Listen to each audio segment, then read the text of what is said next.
नमस्कार दोस्तों, welcome to effective study. This is Dharmendra Gaur. जैसा कि आपने अभी न्यूज में सुना होगा कि आज रात को जो है वो विशाखापट्टनम में एक गैस लीक कांड हुआ है और इसमें कौन सी गैस का जो है वो लीकेज हुआ है, क्या ये पूरा मैटर है, इसमें जानेंगे बहुत कुछ। आपके एग्जाम के पॉइंट ऑफ व्यू से भी हम काफी सारी चीजें समझेंगे, तो पूरा वीडियो आखिर तक देखिए। साथ ही अगर आप इसकी पीडीएफ डाउनलोड करना चाहते हैं तो टेलीग्राम में जाकर इफेक्टिव स्टडी सर्च कीजिए या नीचे डिस्क्रिप्शन में लिंक दी गई है, टेलीग्राम चैनल को ज्वाइन कर लें, आपको इसकी पीडीएफ मिल जाएगी। दोस्तों, रिसेंटली न्यूज रही है अभी कि विशाखापट्टनम में जो है वो एक गैस कांड हुआ है जिसमें कई हजार, अगर इस न्यूज के अकॉर्डिंग देखूं तो मैं 1000 है, लेकिन अब तक तकरीबन 5000 लोगों को भर्ती जो है हॉस्पिटलाइज किया गया है और 8-10 लोगों की फिलहाल मौत हो चुकी है। तो कहीं कहीं अगर आप न्यूज में देख भी रहे होंगे तो विशाखापट्टनम के साथ साथ एक शब्द और लिखा होगा, विजाग, है ना, या फिर केवल विजाग शब्द लिखा होगा। तो देखिए, विशाखापट्टनम का ही नाम है विजाग। इसके बारे में अगर देखें तो काफी इंटरेस्टिंग चीज है कि विशाखापट्टनम को हम विशाखेश्वर मंदिर के नाम से जानते हैं,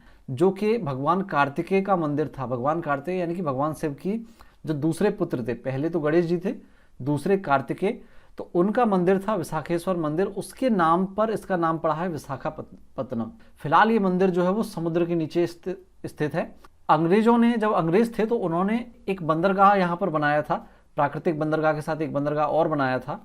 तो अंग्रेजों को भारतीय नाम बोलने में, भारतीय शहरों के नाम बोलने में दिक्कत होती थी। जैसे उन्होंने मुंबई को बंबई या बॉम्बे बनाया, ऐसे ही विशाखापट्टनम को वो बोलने लगे विजागापट्टनम, और शॉर्ट में वो हो गया क्या, विजाग। इसीलिए विशाखापट्टनम को विजाग बोला जाता है। तो ये चीज भी आपके लिए इंपॉर्टेंट रहेगी। अब देखिए न्यूज क्या है एक्चुअल में, और वो हम समझते हैं कि विशाखापट्टनम में एक कंपनी है एलजी पॉलीमर इंडिया। इसके एक प्लांट में स्टीरीन गैस लीक हो गई है, ठीक है ना। विशाखापट्टनम की अगर हम बात करें तो आंध्र प्रदेश के अंदर आता है, और यहाँ विशाखापट्टनम में ये जो बॉर्डर है, आंध्र प्रदेश बॉर्डर है, ये पूरा आंध्र प्रदेश में विशाखापट्टनम में है। ये एलजी पॉलीमर प्राइवेट लिमिटेड है। इसमें एक स्टीरीन नाम की गैस लीक हुई है, जिससे लगभग 5000 से ज्यादा लोग अब तक बीमार पड़ चुके हैं। आगे कितने पड़ेंगे ये पता नहीं, क्योंकि इस गैस का जो रिसाव है वो 3 किलोमीटर से अधिक एरिया में हो चुका है। इसके एहतियातन 6 गांवों को अभी तक खाली कराया जा चुका है। तो ये जो गैस है इसका नाम है स्टायरिन। अब देखते हैं स्टायरिन गैस क्या है, कि इसको तो जो है इसका फॉर्मूला अगर हम देखें, केमिकल फॉर्मूला, तो C8H8 है। अगर हम इसको इन डिटेल देखें तो C6H5CH2 इसको लिखा जाता है। इसके अन्य नाम है इथिलीन बेंजीन, विनाइल बेंजीन और फिनाइलथीन। अगर बात करें स्टायरिन की तो ये क्या है, एक रंगहीन तरल द्रव है। केवल तरल नहीं है, ठोस, द्रव, गैस, तीनों फॉर्मेट में उपलब्ध होता है। लेकिन जनरली इसको जब प्लांट में रखा जाता है तो लिक्विड फॉर्म में रखा जाता है, कंप्रेस्ड करके। कलरलेस पदार्थ है ये, और ये क्या है, जब हवा में मिलता है तो वहां तरल से ये गैस में बदल जाता है हवा के साथ मिलने पर। अगर ये अपने प्योरेस्ट फॉर्म में होगा तो इसकी जो गंध है एक मीठी सी गंध होगी।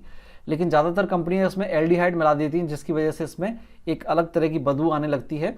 जैसे कि अगर आप एलपीजी सिलेंडर की बात करें तो एलपीजी गैस में एक गैस मिलाई जाती है, क्या मिलाई जाती है, इथाइल मरकैप्टन। इथाइल मरकैप्टन मिलाने की वजह से उसमें जो है वो अलग से गंध आने लगती है। ठीक ऐसे ही इसमें एल्डिहाइड मिलाया जाता है। इसका अगर हम उपयोग देखें तो पैकेजिंग मटेरियल में ज़्यादातर प्लास्टिक प्रोडक्ट इसके बनते हैं, ठीक है ना। प्लास्टिक पाइप हो गया, जैसे चाय के कप हो गए, ऑटोमोबाइल के प्लास्टिक पार्ट्स हो गए, घरों में जो इंसुलेशन के लिए या जो इलेक्ट्रिकल इंसुलेशन के लिए प्लास्टिक से संबंधित कोई भी मटेरियल जो तैयार होता है वो उसमें स्टायरिन की उपयोगिता रहती है कई बार। तो स्टायरिन जो है वो हवा, पानी, मिट्टी किसी भी माध्यम से आपके शरीर में आ सकता है। और ज़्यादातर वही बात, प्लास्टिक उत्पाद बनाने वाली जो कंपनियां होती हैं उनके धुएं से ही निकलता है, गाड़ियों के धुएं से भी निकलता है, और सिगरेट के धुएं से भी। यहाँ तक कि फोटोकॉपी की जो मशीन है वहाँ से भी स्टायरिन गैस निकलती है, लेकिन बहुत अल्प मात्रा में होती है। जब स्टायरिन गैस को हम सूंघते हैं तो वो क्या है, हमारे फेफड़ों के अंदर चली जाती है और हमारे सीधे नर्व सिस्टम पर अटैक करती है। और नर्व सिस्टम पर अटैक करने की वजह से हमें कई सारी प्रॉब्लम होने लगती हैं, जैसे रंगों को पहचानने में समस्या होने लगती है, दम घुटने लगता है, ध्यान भटकने लगता है, नशा जैसा महसूस होता है, ठीक है ना। और ये लिवर पे और सुनने की समस्या भी पैदा करती है। तो कई सारे साइड इफेक्ट होते हैं, इसलिए बहुत बड़ा डिजास्टर है। और उम्मीद करता हूँ कि इसके जो साइड इफेक्ट हैं बहुत कम से कम हो, क्योंकि काफ़ी बड़ा इंसिडेंट ये हुआ है। अगर हम बात करें एलजी पॉलीमर इस कंपनी की, तो इस कंपनी पे अभी तक जो है एफआईआर तो हो चुकी है। बात करें कंपनी के बारे में तो ये जो कंपनी है वो 1961 में भारत में हिंदुस्तान पॉलीमर के नाम से स्थापित हुई थी, भारत के विशाखापट्टनम में, ठीक है ना। किस नाम से, हिंदुस्तान पॉलीमर के नाम से, और पूरी तरह से इंडियन कंपनी थी उस समय। लेकिन ये जो कंपनी है वो 1978 में उसने यूबी ग्रुप के साथ, यूबी ग्रुप की मैकडोवेल कंपनी थी, उसके साथ इसका विलय हो गया। और बाद में एक दक्षिण कोरिया की कंपनी है एलजी केमिकल, ठीक है ना, जिसको इन शॉर्ट एलजी केम कहते हैं। तो साउथ कोरिया की एलजी केमिकल ने भारत में इस कंपनी का जो है वो पूरा 100% खरीद लिया, यानी कि पूरी तरह से अधिग्रहण कर लिया। और तब जाके इसका नाम बना क्या, LG polymer India private limited, ठीक है ना। 1997 में इसका अधिग्रहण हुआ था। तो ये आपको इस कंपनी के बारे में ध्यान रखना है। ऐसी ही एक और घटना हुई थी, आप सभी जानते हैं इसके बारे में, भोपाल गैस त्रासदी हम जानते हैं। ये 1984 में हुई थी, 2 से 3 दिसंबर 1984 को यहाँ पर गैस लीक हुई थी। और ये विश्व की सबसे खतरनाक, सबसे खराब औद्योगिक आपदा मानी जाती है। और ये भोपाल में, मध्य प्रदेश की कैपिटल भोपाल में हुई थी। और उस समय उस कंपनी का नाम था क्या, यूनियन कार्बाइड इंडिया लिमिटेड। ये कीटनाशक बनाती थी, ठीक है ना। इसमें अभी तक दावा किया गया कि 15,000 से या 16,000 से अधिक लोगों की मृत्यु हो चुकी है इसमें अब तक, ठीक है ना, क्योंकि लोग जो इससे बीमार हुए थे तो कुछ समय बाद, कुछ सालों बाद भी उनकी मृत्यु जारी रही। एक लंबे समय तक के लिए साइड इफेक्ट होता है। यूनियन कार्बाइड लिमिटेड के नाम से कंपनी थी। इसमें जो गैस थी वो थी मिथाइल आइसोसाइनेट। अब क्या है, स्टायरीन है, वैसे ही ये भोपाल गैस त्रासदी में थी मिथाइल आइसोसाइनेट। फॉर्मूला है C2H3NO। और कई लाख लोगों को जो है वो इससे पीड़ित हुए हैं। अभी देखें विशाखापट्टनम के केस में नरेंद्र मोदी जी ने क्या एक्शन लिया है। उन्होंने कहा है कि MHA ministry of home affairs and NDMA इनके ऑफिशियल से बात हो गई है और वो जो है इस घटना को क्लोजली मॉनिटर कर रहे हैं, ये मोदी जी ने कहा है। तो बात करते हैं, देखो MHA और NDMA दो टर्म इस्तेमाल की हैं। ये क्या है, इन एब्रिविएशन आपको याद रखनी है। NDMA मतलब नेशनल डिजास्टर मैनेजमेंट अथॉरिटी, ठीक है ना। ये बेसिकली क्या है, इंडिया की है, तो एक कोई पर्टिकुलर हेडक्वार्टर इसका नहीं होता किसी शहर में।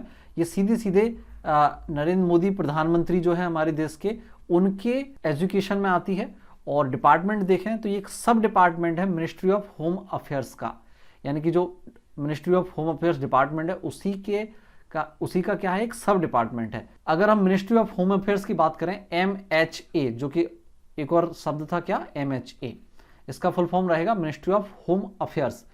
इसका जो हेडक्वार्टर है वो न्यू दिल्ली में है। और इसका जो एजुकेशन है वो होम सेक्रेटरी अजय कुमार भल्ला है इस समय, जबकि ऑफिशियल्स मिनिस्टर हैं वर्तमान में अमित शाह हैं। पहले राजनाथ सिंह थे, अब क्या है, अब कौन है इसके होम मिनिस्टर, अमित शाह हैं, ये ध्यान रखना है। और 15 अगस्त 1947 को इसकी स्थापना हुई थी, जबकि NDMA की स्थापना 30 मई 2005 को हुई थी। तो सारे डेटा आपको याद रखनी है। इसमें महत्वपूर्ण चीज ये है कि जो डिपार्टमेंट है मिनिस्ट्री ऑफ होम अफेयर्स, इसके अंदर में काफी सारे डिपार्टमेंट आते हैं, जैसे intelligence bureau, national investigation agency, narco test, department of home affairs, है ना, department of Jammu and Kashmir affair, land ports authority of India, internal security department, department of border management, department of official language. तो ये इतने सारे जो departments हैं, ये सब के सब जो है MHA के अंदर आते हैं, मिनिस्ट्री ऑफ होम अफेयर्स के अंदर आते हैं। तो दोस्तों उम्मीद है आज की वीडियो में आपको काफ़ी सारी नॉलेज मिली होगी। इसी प्रकार के नॉलेजेबल वीडियो के लिए लगातार हमारी वीडियो देखते रहें, वीडियो को लाइक करें, शेयर करें, और चैनल पर पहली बार हैं तो चैनल को सब्सक्राइब आप जरूर करें और साथ ही बेल आइकॉन को भी क्लिक करें ताकि आपको अपडेट मिलती रहे। और अगर आप इसकी PDF चाहते हैं तो हमारे टेलीग्राम चैनल को ज्वाइन करें। टेलीग्राम में जाकर सर्च करें इफेक्टिव स्टडी, ठीक है ना, या फिर जो है वो आप डिस्क्रिप्शन में लिंक दी गई है, वहां से भी आप उसको जो क्लिक करके टेलीग्राम चैनल को ज्वाइन कर लीजिए, वहां पर आपको इनकी PDF मिल जाया करेगी। Thanks to watch. जय हिंद, जय भारत।